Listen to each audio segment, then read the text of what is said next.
नमस्ते बच्चों, क्या हाल चाल है? कैसे हैं आप सब लोग? बच्चा, आज हम स्टार्ट करने जा रहे हैं the most important board questions, जिसको आप बोर्ड क्रशर क्वेश्चंस भी बोल सकते हो, क्लास 10 साइंस में, जिसमें हम चैप्टर करने वाले हैं human I and the colourful world. तो इसमें मैंने आपको द मोस्ट 15 क्वेश्चंस दिए हैं। आपको यही क्वेश्चंस लर्न करने हैं, इसके आगे पीछे कुछ नहीं आएगा, ये मैं आपको गारंटी दे रही हूँ।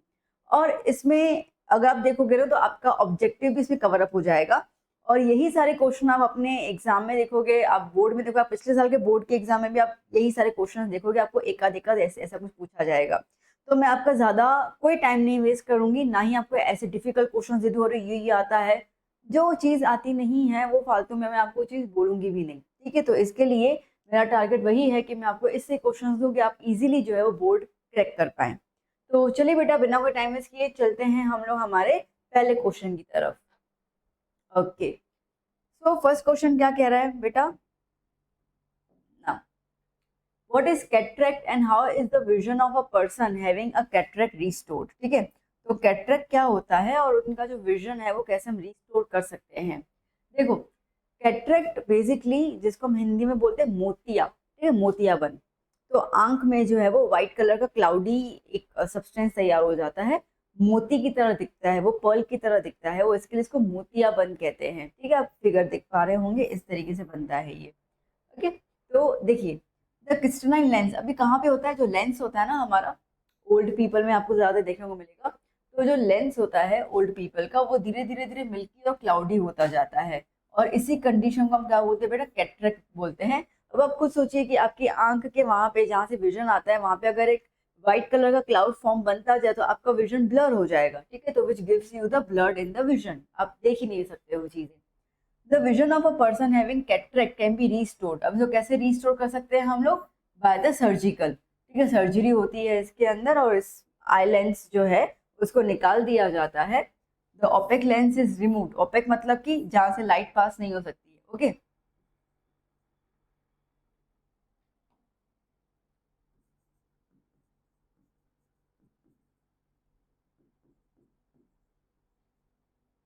ठीक है, लाइट कांट एंटर, तो जहां से लाइट एंटर नहीं हो सकती उसको ओपेक बोलते हैं।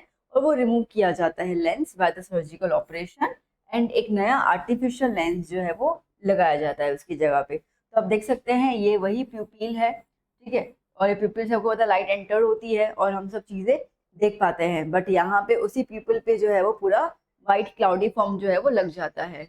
अब इसमें क्या होता है ना बेटा, ये ओल्ड एज में क्या होता है एक्चुअली, इससे कैसे लाइक अगर हम लोग अपने आईज का ध्यान नहीं रखेंगे, उसको अच्छे से वॉश करना होता है आईज को, दिन में 2 से 3 बार, क्योंकि बाहर इतनी ज्यादा धूल मिट्टी होती है, तो इसके लिए ये सब चीजें जो है वो आईज में जमा हो जाती हैं, ठीक है, और लाइट जो है वो एंटर नहीं हो पाती और हमारा विजन क्लियर नहीं होता है। ठीक है बेटा, चलिए चलते हैं नेक्स्ट क्वेश्चन की तरफ।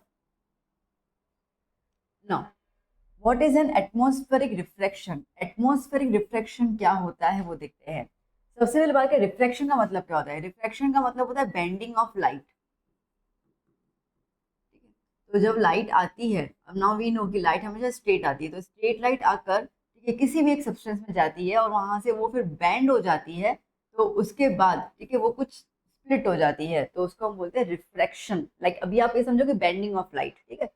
तो atmosphere reflection is a phenomena of bending of light, ठीक है, हाँ आ गया ना यहाँ पर। तो ये बेसिकली होता है bending of light, light bend हो जाती है जब वो किसी भी ऑब्जेक्ट, अब यहाँ पे हम बात करते हैं अर्थ के सरफेस में जब वो आती है, ठीक है, तो ये रहा अर्थ, और जैसे वो लाइट आएगी, ये जैसे वो लाइट आएगी तो हमारे पास अलग अलग अलग अलग लेयर होते हैं एटमॉस्फेयर के, है ना। तो जैसे वो लाइट आएगी तो क्या होगा, जैसे स्ट्रेट आई तो बैंड हो गई, ठीक है, फिर से क्या हो जाएगी, बैंड हो जाएगी, फिर से क्या हो जाएगी, बैंड हो जाएगी, ऐसे करते बैंड होते होते होते जो है वो लाइट एंटर करती है, that is called the refraction. Now, the earth is surrounded by, the earth is surrounded by a layer of the air called the atmosphere, ठीक है, अर्थ के पूरे एटमॉस्फेयर होते हैं। अब जिसमें नाम से अभी अभी कहा कि लेयर्स जो होते हैं वो अलग अलग अलग अलग डेंसिटी के होते हैं, ठीक है। तो ऊपर बहुत लाइट वेट होता है एयर का, तो धीरे धीरे नीचे आते आते जो हवा होती है वो डेंस होती जाती है, मोटी होती जाती है, ठीक है, मॉलिक्यूल ज्यादा होते जाते हैं। तो the density of air in the atmosphere is not same everywhere, ठीक है, जगह पे सेम नहीं होता है। जैसे मैंने कहा कि हॉटर एयर जो है वो लाइटर होती है और कोल्डर एयर जो है वो लाइक कूलर होती है, ठीक है, वो नीचे होती है। तो अर्थ का एटमॉस्फेयर जो है उसके अंदर बहुत सारी लेयर्स होती है अलग अलग डेंसिटीज की, इसके लिए ही रिफ्रैक्शन हो जाता है। ठीक है, इसके लिए हर बार वो जैसे जैसे एंटर करती है अलग अलग लेयर में अर्थ के एटमॉस्फेयर में, और वो बैंड होती जाती है और ज्यादा बैंड होती जाती है। जो लोअर लेयर्स होती हैं वो कैसी होती है, डेंसर होती है। जस्ट नाउ मैंने आपको बताया कि ऊपर की लेयर हल्की हल्की होती है, जैसे नीचे आते जाओगे तो हवा जो है वो भारी होती जाती है। So the light from objects is reflected at each layer. ठीक है, तो बेसिकली क्या हुआ कि ये लेयर, ठीक है, ये हवा की लेयर, ये हवा की लेयर, ये हवा की लेयर। ओके, अब ऐसे हल्का हल्का होता है, लाइट आ गई स्ट्रेट, स्ट्रेट आ गई तो यू बेंड हो गई। ठीक है, उसके बाद जब दूसरे लेयर में आएगी तो दूसरी लेयर की थिकनेस अलग है। ठीक है, तो दूसरी लेयर की थिकनेस अलग है, तो वो क्या हो जाएगी, बेंड हो जाएगी फिर से। ठीक है, वो क्या फिर से बेंड हो जाएगी, फिर लेयर आएगी फिर से बेंड हो जाएगी। ठीक है, फिर लेयर आएगी फिर से बेंड हो जाएगी। तो ऐसे बेंड होते होते होते होते नीचे की तरफ एंटर करती है। ओके, इसके साथ साथ और क्या होता है, अब देखो हवा क्या स्टेशनरी होती है, कुछ सोचो नहीं ना, वो तो बहती रहती है ना हवा, गैस इज अ फ्लो। ठीक है, फ्लूइड होता है, तो क्या हो जाएगा, हवा बहती रहती है। अब हवा बहती है वो स्टेशनरी नहीं होती है, इसके लिए जो पोजीशन है, ओके, ऑब्जेक्ट का, वो क्या करेगा, फ्लक्चुएट करता है। आपने कभी देखा है जैसे अभी ठंडी वगैरह में हम लोग ना वो कैंप फायर करते हैं, बॉन फायर करते हैं ना अपन, तो आप कभी भी आप देखो ना कि जब आग जल रही है, अगर नहीं समझ में आया तो बस गैस ऑन कर लेना फुल पे घर पे, और जैसे आग जल रही हो ना, ठीक है, आग और आपकी नज़र दोनों पैरेलल होनी चाहिए ऐसे सामने। अब जब पीछे की तरफ देखोगे ना, पीछे की तरफ जब जो भी ऑब्जेक्ट पीछे की तरफ रख दे रहा, आपको अब देखना वो ना ब्लर नजर आता है। ठीक, ऊपर नीचे ऊपर नीचे ऊपर नीचे होता है, fluctuate, not blood sorry, fluctuate नजर आता है। तो क्यों, क्योंकि जो हवा उस टाइम पे किचन में होगी वो फ्लो करेगी, और नीचे की तरफ जो है वो गर्म आती जा रही है, तो उसका स्पीड चेंज होता जाएगा। तो टेम्परेचर, स्पीड, इन सब की वजह से जो रिफ्रैक्शन है वो क्या होता जाता है, फ्लक्चुएट होता जाता है। This phenomena of refraction of light due to the layers of atmosphere varying density is called the atmospheric refraction। और इसी का ही जो रिजल्ट है वो हम लोग को दिखता है ट्विंकलिंग ऑफ स्टार्स में, अर्ली सनराइज और डिलेड सनसेट के अंदर। ठीक है, सनराइज जल्दी होता है या डिले होता है, उस हिसाब से भी अपने को देखने को मिलता है। Next question, why the planets do not twinkle. ठीक है, प्लैनेट्स ट्विंकलिंग क्यों नहीं करते हैं, प्लैनेट्स जो है वो क्यों नहीं टिमटिमाते हैं जिस तरीके से स्टार्स टिमटिमाते हैं। अब देखो प्लैनेट्स जो होते हैं वो अर्थ के काफी नजदीक होते हैं। ठीक है, और इसके लिए यहाँ पे हम लोग infinite point of sources consider करते हैं। स्टार काफी दूर होता है, मैं दोबारा बता रही हूँ, स्टार काफी दूर होता है, इसके लिए उसको हम पॉइंट साइज ऑब्जेक्ट बोलते हैं। भाई एक ही उसको पॉइंट की तरह इमेजिन करते हैं। बट क्या होता है ना कि प्लैनेट अर्थ से काफी नजदीक होते हैं, इसके लिए वो बहुत सारे पॉइंट से मिलके बनते हैं। अब हर पॉइंट से इतनी सारी लाइट आ रही है, ठीक है, therefore dimming effect produced by some of the point source of light in one part of the planet is nullified by the brighter effect produced by the other part। अब इसमें क्या हुआ, इसमें इस तरीके से हुआ कि समझो कि एक पॉइंट जो है वो हल्की सी लाइट निकाल रहा है, दूसरी पॉइंट जो है वो ज्यादा लाइट निकाल रहा है, तो इनकी लाइट क्या हो जाएगी, नलीफाई। ठीक है, मतलब कुछ इफेक्ट ही नजर नहीं आया। ठीक है, तो अब एटमॉस्फेयर है तो सी बात है फ्लक्चुएशन तो होगा ही। ठीक है, तो एक पॉइंट पे बहुत कम लाइट आ रही है, एक पॉइंट से बहुत ज्यादा लाइट आ रही है। ठीक है, जब वो टकराएंगी तो मर्ज हो जाएंगी, मर्ज हो जाएंगे तो कोई इफेक्ट नजर ही नहीं आएगा। ठीक है, तो नलीफाई हो जाता है, एंड इसके लिए हम लोगों को जो वेरिएशन है वो नजर ही नहीं आता है। ठीक है, as a result the total variation the amount of light entering our eye from all the point sources. ठीक है, हर एक पॉइंट से इससे जब लाइट आती है तो एवरेज आउट क्या हो जाता है उसका, जीरो, कुछ बनता ही नहीं है। तो ये जो ट्विंकलिंग इफेक्ट है वो क्या हो जाता है, नलीफाई हो जाता है। नलीफाई मतलब कि जीरो, कोई इम्पैक्ट नजर ही नहीं आता है, और इसी को ही हम लोग बोलते हैं, या इसी की वजह से हम लोग बोलते हैं कि प्लैनेट्स जो है वो ट्विंकल नहीं करते हैं। यही यही प्लैनेट्स अगर अर्थ से काफी दूर होंगे ना तो जरूर करेंगे। ठीक है, मतलब वो इफेक्ट नजर आएगा। पॉइंट ये है कि प्लैनेट्स तो वैसे वैसे हैं, स्टार्स भी वैसे वैसे, वो कोई टिमटिमाटे नहीं है। द पॉइंट इज दैट कि जितना दूरी पे होता है उतना फ्लक्चुएशन आता है, उसी फ्लक्चुएशन को बेसिस पे हम लोगों को उनके जो लाइट एमिट करते हैं वो डिम एंड ब्राइट नजर आती है, उसको हम लोग ट्विंकलिंग इफेक्ट बोलते हैं। ठीक है, तो हैं तो दोनों सेम, स्टार्स और प्लैनेट्स, फर्क सिर्फ किसका है, पोजीशन का। ठीक है, प्लैनेट्स अर्थ से काफी नजदीक है, स्टार्स अर्थ से काफी दूर है, बस पोजीशन का डिफरेंस, और कोई डिफरेंस नहीं होता। ठीक है बेटा, चलिए next question, why are danger signal lights red in colour, ठीक है। तो जहां पे भी आप खतरे की निशानी देखते हो आप वहीं देखते हो कि भैया हर एक चीज लाल लाल में होता है, ठीक है। लाल कलर को पता नहीं क्यों खतरे के साथ जोड़ा गया है ना। इसके लिए तो शादी में भी दुल्हन को लाल जोड़ी पहना देते हैं ना, भाई खतरा है, ठीक है। दूल्हे को बोल रहे हैं भाई खतरा है आगे, तू रिस्क पे शादी कर रहा है, सीधी सी बात है, ठीक है। चलिए, जोक अपार्ट ना। अब क्यों होता है, ठीक है, लाल कलर को ही हम लोग खतरे की निशानी क्यों रखा गया है। So the point is that कि जितने भी कलर्स एमिट होते हैं ना, वी नो कि सन की लाइट जो है उसमें 7 कलर्स होते हैं, ठीक है। इतना तो आपने स्कूल में किया होगा। तो सन की लाइट जो है उसके अंदर क्या होते हैं, 7 कलर्स होते हैं। अभी 7 को हम लोग विबग्योर बोलते हैं, ठीक है, विबग्योर बोलते हैं ये। अब इन सबकी अलग अलग अलग वेवलेंथ होती है, ठीक है। वेवलेंथ मतलब लंबाई, ठीक है। तो जैसे कि वेवलेंथ का मतलब ऐसा होता है, ये वेवलेंथ, ठीक है। तो हर एक की अपनी अपनी वेवलेंथ होती है ना। जो रेड कलर होता है ना उसकी वेवलेंथ बहुत ज्यादा होती है, ठीक है, उसकी वेवलेंथ बहुत ज्यादा होती है। ये जो डिफरेंस होता है दो पहाड़ों के बीच में जो लाइट ट्रैवल करती है उसी को हम वेवलेंथ बोलते हैं। So therefore the red colour is least scatter, ठीक है। इसके लिए रेड कलर इतना लंबा होता है ना कि वो बीच में स्कैटर ही नहीं करता। स्कैटर मतलब कि टूटना, बिखर जाना, ठीक है। तो रेड कलर बिखरता नहीं है and that's why maximum distance तक हमको ये नजर आएगा। तो क्या होता है, बारिश गिर रही है ना, फॉग है, धुआं धुआं है, तो ये स्कैटर नहीं होता। ये फॉग, बारिश, स्मोक, इन पार्टिकल्स से रेड लाइट को कोई इम्पैक्ट नहीं पड़ता, उसकी वेवलेंथ बहुत ज्यादा होती है। तो इसके लिए ही क्या होता है ना, वो स्ट्रेट नजर आती है और दूर तक आपको खतरे की निशानी पता चल जाती है। सिग्नल में भी क्या होता है, सिग्नल रेड कलर का होता है, हमें दूर तक पता चल जाता है तो रेड कलर होने वाला है या हो रहा है, ठीक है। तो ये चीज होती है, तो इसके लिए ही रेड कलर को चुना गया है डेंजर के सिंबल के, ताकि दूर से पता चल जाए तो खतरा, लाइक टलने क्या, लोगों को पता चले भाई सामने खतरा है, यहीं पे रुक जाओ, ठीक है। तो कहीं पर भी कोई कंस्ट्रक्शन साइट होती है या कहीं पे कुछ काम चल रहा होता है तो वहां पे हमेशा बोर्ड पे यूं वो स्केलेटन स्कल लगाया जाता है ना, डेंजर के हिसाब से, वो ऐसा ही होता है, ठीक है। यहाँ कहीं पे वो इलेक्ट्रिकल क्या बोलते हैं, पोल्स वगैरह होते हैं, ठीक है, तो वहां पे ये चीज लगाई जाती है। चलिए, now next, why is the colour of sky is blue. जब क्लियर स्काई होता है तो ब्लू कलर क्यों नजर आता है। अगर आप कभी भी स्पेस का फोटो देखो ना, you will always see the black colour. अभी भी वो शुभांशु जी गए थे स्पेस में, ठीक है, तो ब्लैक कलर, अब कभी भी ब्लैक कलर का किसी एस्ट्रोनॉट का मूवी पिक्चर देखो, आपको आसमान में ब्लैक कलर नजर आता है। तो जब आसमान में हमें जो पिक्चर बेस है वो ब्लैक कलर है, तो फिर हमें यहाँ से ब्लू कलर क्यों नजर आता है। अगेन लाइट का फॉर्म। अब इसमें क्या है पॉइंट, समझो ना। मैंने आपको बता दिया कि सनलाइट जो होती है वो पास होती है एटमॉस्फेयर के अंदर और उसके पार्टिकल्स जो है वो रिफ्लेक्ट करते हैं। नाउ अब हमें पता है कि 7 कलर होंगे। 7 कलर में अगर हम देखते हैं तो जो ब्लू होती है, ब्लू कलर, ठीक है, वो शॉर्टर वेवलेंथ होती है, शॉर्टेस्ट नहीं, क्योंकि शॉर्टेस्ट के अंदर वायलेट और इंडिगो आ जाते हैं। शॉर्टेस्ट के अंदर वायलेट और इंडिगो आ जाते हैं। अब क्या होता है ना, ये मतलब अब इतनी छोटी सी है ना, ठीक है, इतनी छोटी सी रे होती है, वेवलेंथ होती है कि वो वहीं बिखर जाते हैं। तो हम लोगों को आसमान एक्चुअली वायलेट और ब्लू, वायलेट और इंडिगो कभी नजर ही नहीं आता है।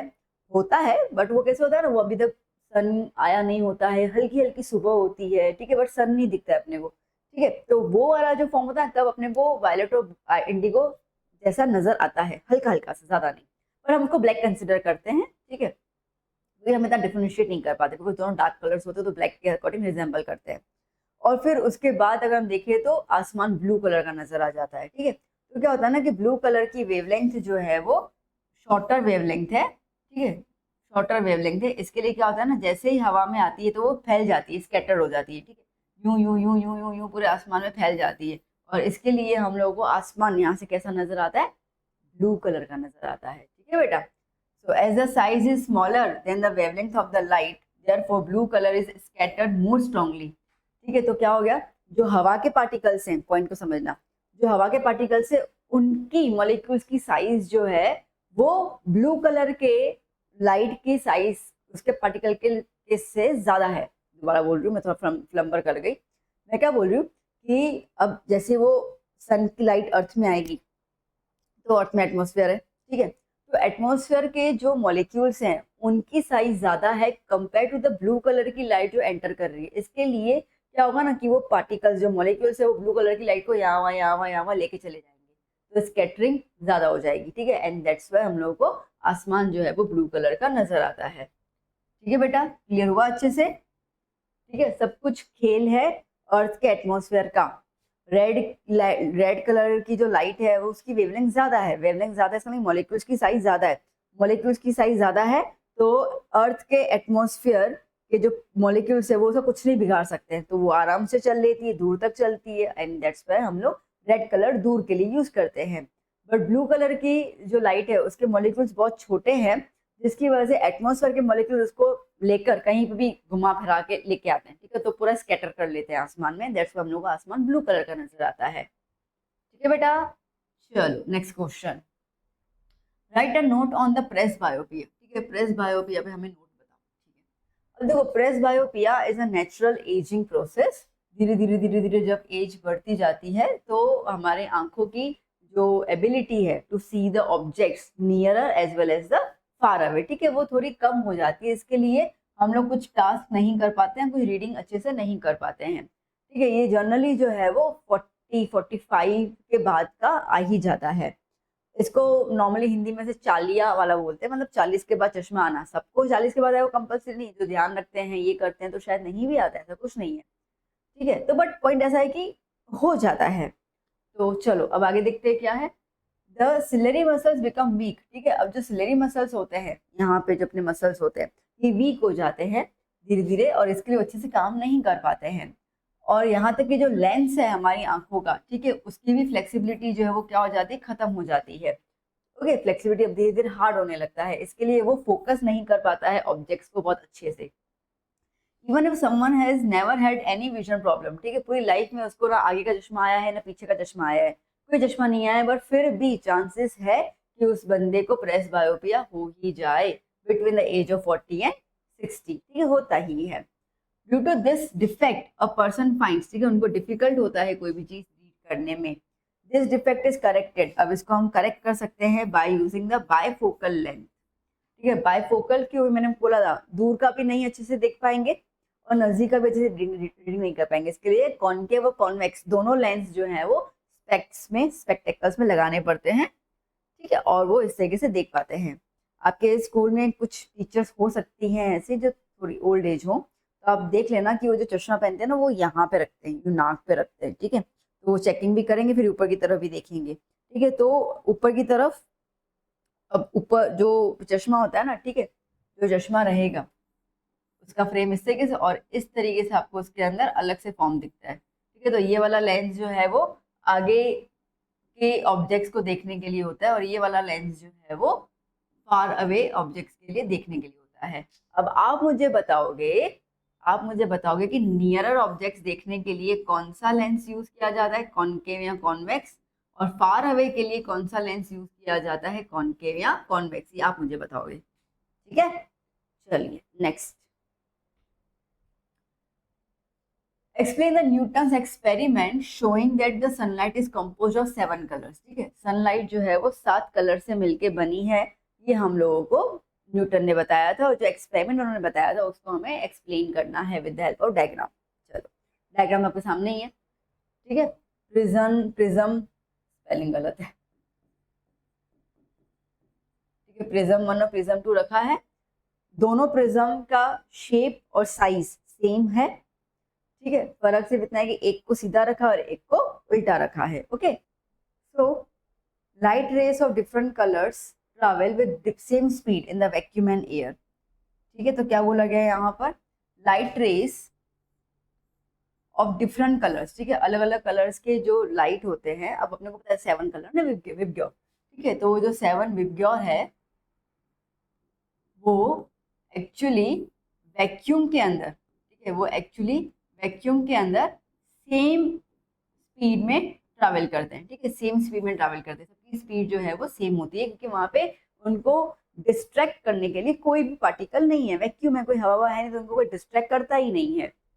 But in any other medium, पर वो किसी और मीडियम में आ जाते हैं तो उनकी स्पीड भी बदल जाती है। ठीक है, और वो बैंड हो जाते हैं अलग अलग एंगल्स की फॉर्म में, और इस प्रोसेस को हम क्या बोलते हैं, डिस्पर्जन ऑफ लाइट, ठीक है। मतलब कि एक व्हाइट लाइट जब स्प्लिट हो जाती है 7 कलर्स के अंदर, उसको हम बोलते हैं dispersion of light. I repeat, white light splits into 7 form of colours, ठीक है, जो हमें स्पेक्ट्रम देता है। इसी प्रोसेस को हम बोलते हैं डिस्पर्जन, मतलब फैल जाना।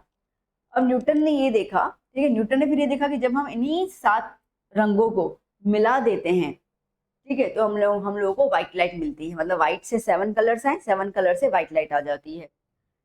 ही केप्ट 2 आइडेंटिकल प्रिज्म्स, ठीक है, 2 प्रिज्म रखे एक दूसरे के नजदीक, आप फिगर देख सकते हैं, बट एक इन्वर्टेड पोजीशन में। The light get dispersed when it passes through the first prism, ठीक है, तो फर्स्ट प्रिज्म में जैसे ही व्हाइट लाइट आई, वो क्या हो गई, डिस्पर्स हो गई, और रेड और वायलेट मतलब कि विबग्योर के फॉर्म में वो डिवाइड हो गई, ठीक है। उसके बाद जब उल्टा प्रिज्म रखा तो वही सारे के सारे स्पेक्ट्रम जब अंदर की तरफ गया और जब बाहर निकला तो क्या बन के निकला, व्हाइट लाइट बन के निकला, ठीक है। So the second prism receive all the 7 colored rays from the first prism, और वो रिकम्बाइन हो गया और हमको सेम ओरिजिनल व्हाइट लाइट दिया उसने, ठीक है। चलिए नेक्स्ट, ओके, कंटिन्यूटी में है। दिस ऑब्जर्वेशन शोज कि जो सनलाइट है वो 7 कलर से मिलके बनी हुई है। It is essential that the 2 prism used should be identical, ठीक है, तो ये जरूरी है कि दोनों प्रिज्म कैसे होने चाहिए, आइडेंटिकल होने चाहिए, इन्वर्टेड होने चाहिए with respect to each other, तभी जाके सेकंड वाला प्रिज्म जो है वो फर्स्ट वाले प्रिज्म से लाइट्स लेगा और डिस्पर्जन को क्या कर सकता है, कैंसिल कर सकता है, ताकि हम लोगों को व्हाइट लाइट मिल जाए, ठीक है। देखो बेटा, आप अगर देखोगे ना, मैंने लैंग्वेज बहुत ज्यादा सिंपल रखी है। आप आपके कोई भी रेफरेंस बुक आप जो रेफर करते हो, आप उसमें चेकआउट कर लेना, मैं नाम नहीं लूंगी, ठीक है, आप चेकआउट कर लेना। आप देखोगे उसके अंदर लैंग्वेज बहुत टफ रखते हैं, ठीक है, बच्चा मतलब लर्न ही नहीं कर पाए, ऐसे ऐसे वोकैब्स वो यूज करते हैं। और मैंने कोशिश ये की कि हम ऐसी लैंग्वेज यूज करें, मतलब आप एक दो बार एक बार रीड करो, दूसरी बार लर्न हो जाएगा आपको। इस तरीके से मैंने लिख रखा हुआ है। जो कीवर्ड्स इंपॉर्टेंट है वो तो डाले ही है मैंने, ताकि आपके कीवर्ड्स से मार्क्स ना कटे, ठीक है। बहुत जरूरी होता है कीवर्ड्स को यूज करना, like dispersion, splitting of white light, ऐसे करके हम लोग यूज कर सकते हैं, ठीक है। तो मैंने कीवर्ड्स भी ऐसे रखे कि ताकि आपको इजीली ये चीज जो है वो लर्न हो जाए। आप एक बार रीड करो, दूसरी बार लर्न करो, तीसरी बार जब लिखोगे ना तो आपको क्लियर हो जाएगा, ठीक है। बहुत माइन्यूट आप चीजें भूल पाओगे, अदरवाइज आप पूरा लिख सकते हो। तो इस तरीके से मैंने आपको नोट्स जो है वो प्रोवाइड कर रही हूँ और आपको आंसर्स दे रही हूँ। चलिए नेक्स्ट, डिस्क्राइब टिंडल इफेक्ट, ठीक है। टिंडल इफेक्ट हम लोग को डिस्क्राइब करना है, क्या होता है। अब देखो, जैसे हमने कहा कि व्हाइट लाइट स्कैटर्ड हो जाना, ठीक है, जब लाइट आती है और वो स्कैटर्ड हो जाती है, नॉट व्हाइट लाइट, सिंपल एक लाइट आ रही है और वो फैल जाती है, तो उसको हम लोग बोलते हैं स्कैटरिंग ऑफ लाइट, और we could say the effect उससे जो अपने को देखने को मिलता है उसको हम बोलते हैं टिंडल इफेक्ट। अब टिंडल इफेक्ट होता क्या है, आइए देख लेते हैं। When a beam of light enters, सुनना ध्यान से, जब बीम ऑफ लाइट मतलब कि लाइट्स जो हैं, ठीक है, उनका जो गुच्छा है, बीम मतलब गुच्छा, ठीक है, तो जब इस तरीके से लाइट्स का पूरा गुच्छा जो है वो अगर एंटर करता है एक डार्क स्मोक फील्ड रूम के अंदर, एक ऐसा रूम है जिसमें स्मोक वगैरह है, ठीक है, और वो उसमें एंटर कर रहा है थ्रू अ स्मॉल होल, ठीक है, और पूरा दरवाजा खुला है, वहां से लाइट आ रही है, उसको नहीं, समझो खिड़की, और खिड़की पतली सी, बस थोड़ी सी खिड़की खुली हुई है, वहां से दोपहर के टाइम में ये चीज ज्यादा होती है, ठीक है, तो वहां से अगर लाइट एंटर करती है, तो आपने कभी नोटिस किया है कि कभी घर पे अभी आप बैठो ना दोपहर के टाइम पे, तो खिड़की थोड़ी सी खुली रखना, अगर ये अपना दरवाजा है और वहां से अगर रोशनी आती है लाइट की, तो हल्का सा खोल के रखना। यू विल सी कि जब लाइट एंटर करती है ना, उसके अंदर आप देखोगे तो डस्ट पार्टिकल्स, स्मोक पार्टिकल्स आपको फ्लोट करते हुए नजर आते हैं, ऐसे आते जाते आपको दिख जाते हैं, ठीक है। तो यही इफेक्ट हम टिंडल इफेक्ट बोलते हैं बेसिकली। तो इन्होंने वही बोला कि स्मॉल होल से जब एक लाइट आती है, देन उसका पाथ जो है वो क्या हो जाता है, विजिबल आ जाता है। मैंने कहा ना, सारे पार्टिकल्स आपको आते हुए नजर आएंगे वहां पर। द टाइनी डस्ट पार्टिकल्स, छोटे छोटे से डस्ट पार्टिकल्स जो एयर में अवेलेबल होंगे रूम में, ठीक है, वही होते हैं जो बेसिकली क्या करते हैं, उन पूरी लाइट को रूम के अंदर स्कैटर कर लेते हैं, ठीक है, पूरा फैला देते हैं। यही स्कैटरिंग ऑफ लाइट जो होती है, जिसकी वजह से हम पार्टिकल्स को देख पाते हैं। Tyndall effect can also be observe जब आप सनलाइट, ठीक है, अब आप, मैंने आपको पिक्चर दी हुई है, आप देख सकते हो कि पूरा घना जंगल है, ठीक है, अब डार्क है, पूरा घना जंगल है, तो वहां से जब सन की लाइट आ रही है तो देखो किस तरीके से उसके लाइट के पाथ अपने को नजर आ रहे हैं ना, ठीक है, इसी को हम टिंडल इफेक्ट बोलते हैं। So tiny water droplets in the mist scatter, generally क्या बोलते हैं, छोटे छोटे पानी के पार्टिकल्स होते हैं, जब गिली गिली गिली गिली हवा होती है ना, तब भी ये चीज जो है वो स्कैटर कर लेती है। ओके, तो ये देखो सोर्स ऑफ लाइट सन आप ले सकते हो। यहाँ पे इन्होंने कॉन्वेक्स लेंस रखा हुआ है, ठीक है।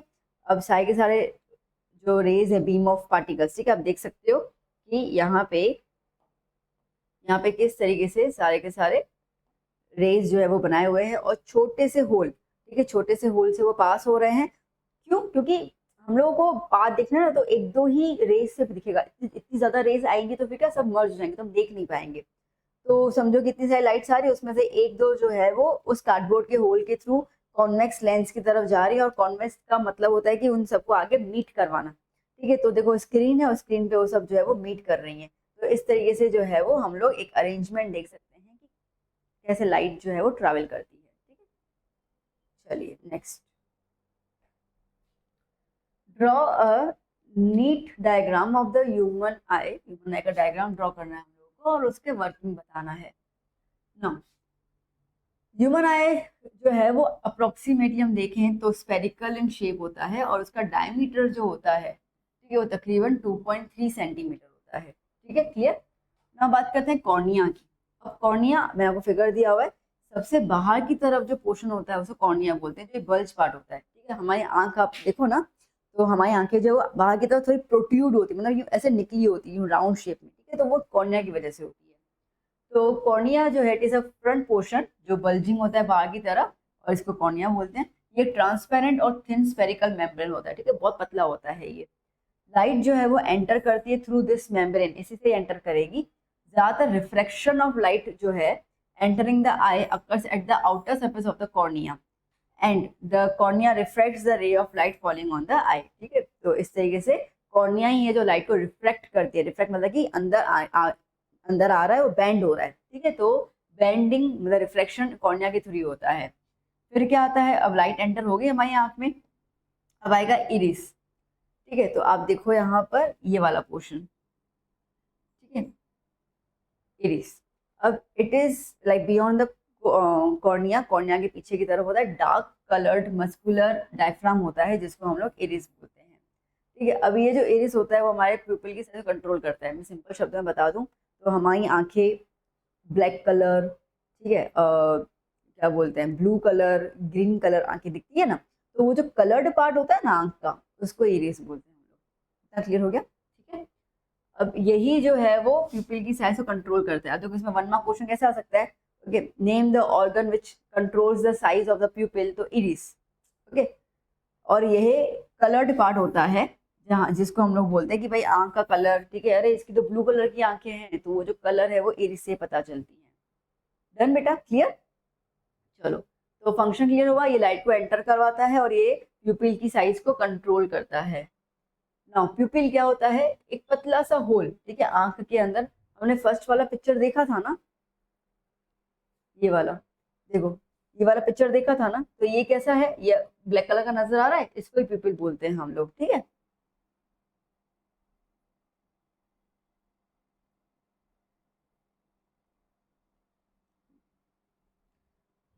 तो ये मिडल पार्ट में स्मॉल होल होता है जिसको पिपिल बोलते हैं, लाइट जो है वो इसी से एंटर होती है। अब ये जो है वो कंट्रोल करता है कि कितना अमाउंट ऑफ लाइट हमारे आंखों में एंटर होना चाहिए। जैसे कि आप जब बाहर होते हो, ठीक है, तो बाहर होते हो तो सूरज की रोशनी तेज होती है, तो हमारी आंखें जो है ना वो यूं यूं हो जाती है, देखा होगा आपने, यूं यूं करके हम देखते हैं। तो यूं क्यों कर रहे हैं, क्योंकि पिपिल की साइज कम हो जाती है ताकि लाइट जो है हमारी आंखों में इतनी ज्यादा ना गिरे, वरना हम अंधे हो जाएंगे, ठीक है। तो वो चीज होती है, तो इसके लिए हमारी प्यूपिल ऑटोमेटिक उसका साइज क्या कर लेती है, कंट्रोल कर लेती है, कम कर लेती है। तो आपको भी नोट करना, जब भी आप बाहर से घर की तरह घर के अंदर आते हो, ठीक है, आपको कुछ सेकंड्स लग जाते हैं रूम को देखने में, पूरा अंधेरा अंधेरा अंधेरा छा जाता है। क्यों? क्योंकि प्यूपिल की साइज कम हो गई थी जब हम बाहर थे। अब जैसे रूम में एंटर हुए तो हमारी जो आर्टिफिशियल लाइट है उस वो इतनी ज्यादा तो इंटेंसिटी वाली नहीं होती है, इतनी तो खतरनाक नहीं होती है, तो वो हमारी आंख में घुसे कैसे, क्योंकि पिपल की साइज कम है। अब धीरे धीरे धीरे पिपल की साइज बढ़ेगी, वो लाइट एंटर होगी और फिर हम लोग को रूम में नजर आएगा, ठीक है। तो हमारे कितनी लाइट हमारे आंखों में जानी चाहिए वो पूरा कौन देखता है, प्यूपिल देखता है, by changing it's sizes with the help of iris, okay. When the light is very bright वो कॉन्ट्रैक्ट हो जाती है ताकि कम लाइट आए, मैंने बता दिया। चलो, अब बात करते हैं क्रिस्टलाइन लेंस, मतलब लेंस की बात कर रहे हैं अभी हम लोग, ठीक है। तो अब आया लेंस, ये लेंस वही है जहां पर कैटरेक्ट फॉर्म होता है, ठीक है, जो फर्स्ट अपन ने क्वेश्चन किया था। तो इरिस के पीछे आई लेंस होता है, ये आई लेंस कौन सा होता है, कॉन्वेक्स लेंस होता है। कौन सा होता है बेटा, कॉन्वेक्स लेंस होता है, सॉफ्ट मटेरियल होता है, नो डाउट।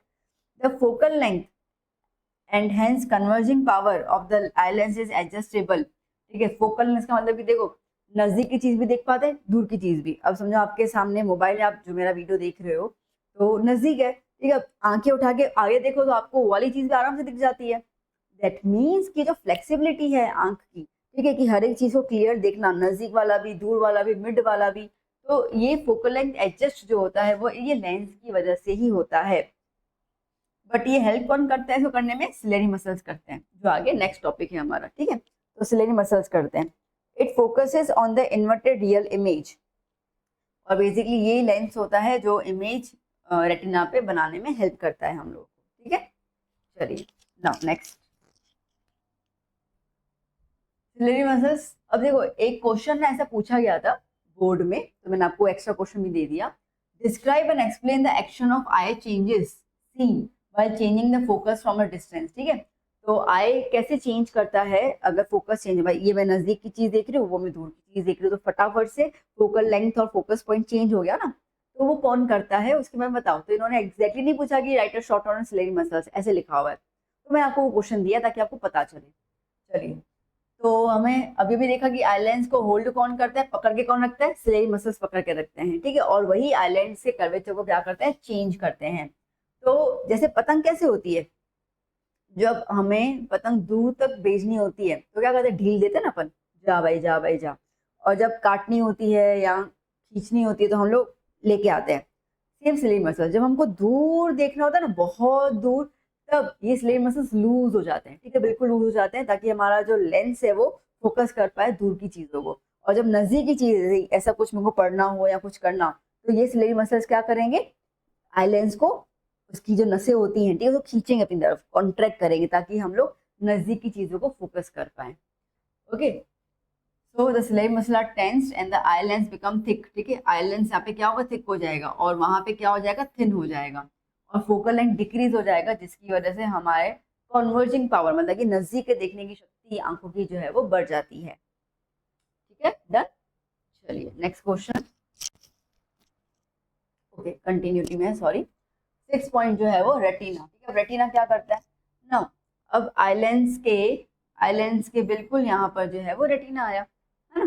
तो retina is behind the eye lens at the back side of the eyeball, और ये वो स्क्रीन होती है जहाँ पे इमेज बनती है, कौन सी इमेज बनती है, उल्टी, हमेशा उल्टी इमेज बनती है, इन्वर्टेड इमेज बनती है।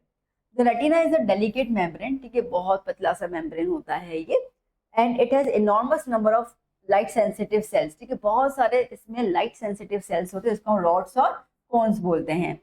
द रॉड लाइक सेल्स, ठीक है, रॉड लाइक सेल्स जो होते हैं वो एक्चुअली लाइट की इंटेंसिटी पे रिस्पॉन्स करते हैं, और जो कॉन्स होते हैं वो बेसिकली कलर पे रिस्पॉन्स करते हैं। तो हम लोग जो ब्लू ग्रीन ये वो कलर देखते हैं, यहाँ ये भी आप कलर्स देख रहे हो, वो किससे देख रहे हो, कॉन्स की वजह से, ठीक है। और कोई भी चीज डल देखते हैं, ब्राइट देखते हैं, ठीक है, तो वो कैसे दिखते हैं, रॉड्स की वजह से देखते हैं। तो ये दो टाइप के सेल्स अपने को रेटिना में नजर आते हैं। these cells get activated, जैसे ही इनके ऊपर लाइट पड़ती है ना, ठीक है, जैसे एंटर हुई यहाँ से, तो वो एक्टिव हो जाते हैं, और सिग्नल के थ्रू मैसेज भेजा जाता है ब्रेन को कि भैया ये कुछ चीजें दिख आ रही है, बताओ क्या करना है, ऑप्टिक नर्व के थ्रू। फिर ब्रेन जो है वो उनको देखेगा और उनसे कहेगा अरे भाई ये तो आंख का काम है, उनको बोलो देख ले आराम से, ठीक है, तो उसके बाद हम चीजों को देख पाते हैं। तो ये ऑप्टिक नर्व्स के थ्रू जो है वो रेटिना का इमेज ऑप्टिक नर्व्स के थ्रू जो है ब्रेन के पास पहुंचाया जाता है, ठीक है। चलिए फिर आता है ऑप्टिक नर्व, अब ये तो खैर मैंने बता दिया कि ट्रांसफॉर्म करता है इंफॉर्मेशन को। अब दो टाइप के ह्यूमर्स होते हैं, एक्वियस और vitreous. The space between the cornea and the eye lens, ठीक है, देखो ये रहा आई लेंस, ठीक है, ये रहा आई लेंस और ये रहा कॉर्निया, ठीक है, इसके बीच का जो ये स्पेस है, ठीक है, इसको हम लोग क्या बोलते हैं, एक्वियस, ये रहा, ये किया हुआ है, ठीक है। तो इसके बीच का जो ये स्पेस है, यहाँ पे एक लिक्विड होता है, इसको हम क्या बोलते हैं, एक्वियस ह्यूमर, ठीक है। With viscous and transparent liquid. तो बेसिकली यहाँ पे एक लिक्विड होता है, थोड़ा थिक टाइप लिक्विड होता है, जो हेल्प करता है लाइट को बेंड करने में, रिफ्लेक्ट करने में, ठीक है। फिर आता है vitreous humour, the space between the eye lens and the retina, ठीक है। ये रहा आई लेंस और ये रहा रेटिना। अब ये जो स्पेस है पूरा का पूरा ब्लू कलर का, इसको हम बोलते हैं विट्रस ह्यूमर। डन, चलिए आगे। Now describe an experiment to show the refraction of light through a triangular glass prism, ठीक है। ट्रायंगुलर ग्लास प्रिज्म की मदद से लाइट कैसे रिफ्लेक्ट करती है वो हमको एक्सप्लेन करो, ठीक है। कर लेते हैं, क्या दिक्कत है। नाउ अब क्या बोल रहा है, the incident ray PE enters the prism and it get reflected, bent and form the angle R with the normal, ठीक है। चलो, तो क्या बोल रहा है, अब देखो यहाँ पे ध्यान से बेटा जी, PE दिख रहा है, ये PE, ये रहा P और ये E, आई मीन P और E, ठीक है। अब ये जो लाइट है वो एंटर कर रही है और अंदर क्या हो गई, रिफ्लेक्ट हो गई। तो नॉर्मल के साथ जो ये एंगल बना रही है, ये बना रही है एंगल R, ठीक है, क्लियर। तो बाहर हो गया इंसिडेंट, ये हो गया एंगल I और अंदर आ गया एंगल R, ठीक है, done. The angle of refraction is smaller than the angle of incidence, ठीक है। यहाँ पे एंगल ऑफ इंसिडेंस और रिफ्रैक्शन सेम नहीं है, ठीक है, क्योंकि यहाँ पे लॉ ऑफ रिफ्लेक्शन नहीं, लॉ ऑफ रिफ्रैक्शन लगेगा। तो इसके लिए ध्यान देना, एंगल ऑफ रिफ्रैक्शन जो है वो छोटा होगा एंगल ऑफ इंसिडेंस से। The incident ray bend towards the normal, ठीक है, वो बेंड हो गई, अब ये सामने ही है।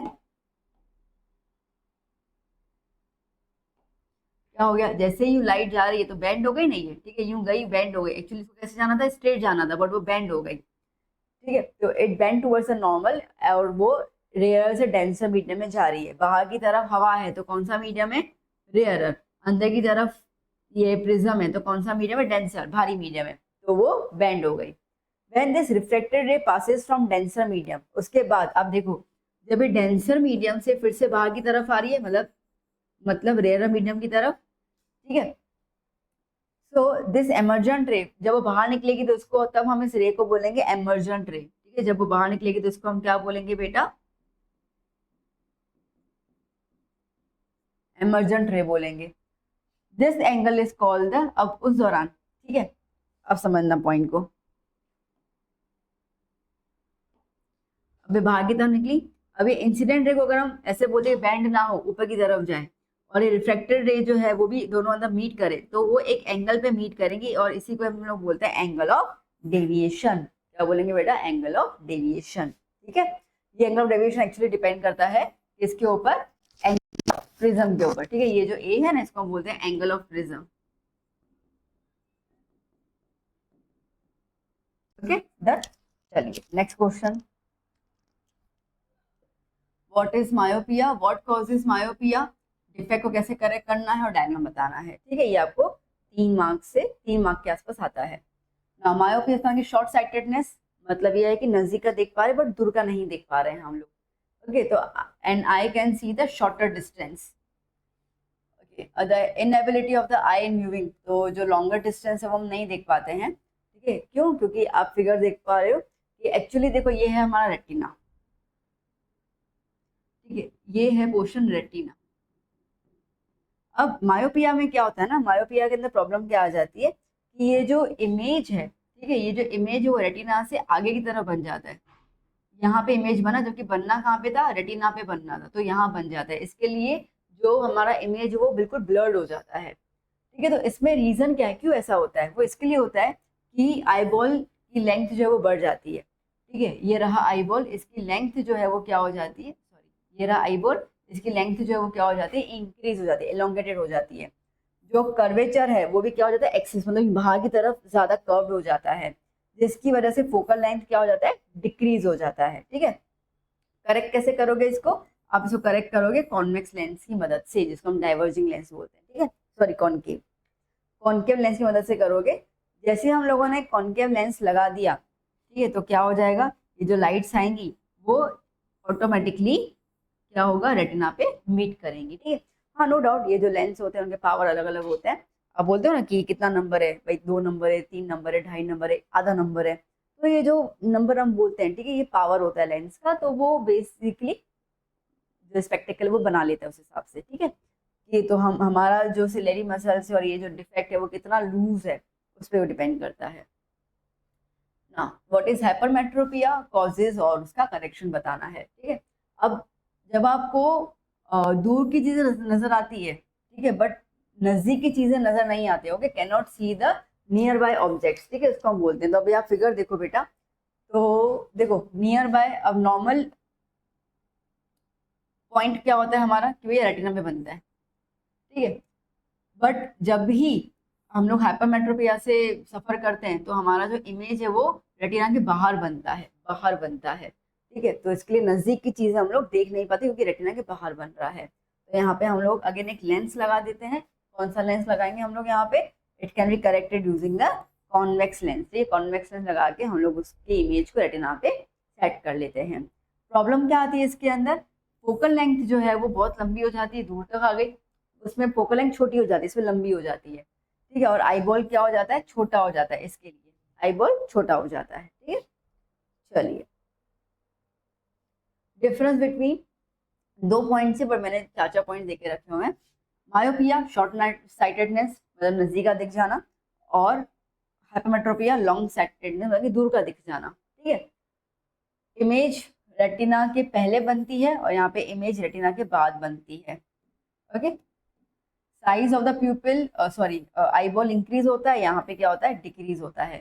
फोकल लेंथ डिक्रीज होगा और यहाँ पे फोकल लेंथ क्या हो जाता है? इंक्रीज हो जाता है। इसको हम लोग कॉन्केव लेंस के थ्रू करेक्ट कर सकते हैं, इसको अपन कॉन्वेक्स लेंस के थ्रू करेक्ट कर सकते हैं।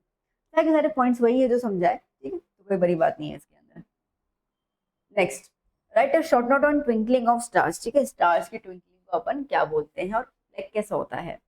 अब देखो, रिफ्लेक्शन मैंने अभी बताया, बस जो हमने बताया था ना, ये अर्थ के एटमॉस्फेयर में डेंसिटी अलग अलग होती है और इसकी वजह से लाइट बैंड होती जाती है, दैट्स द सेम थिंग।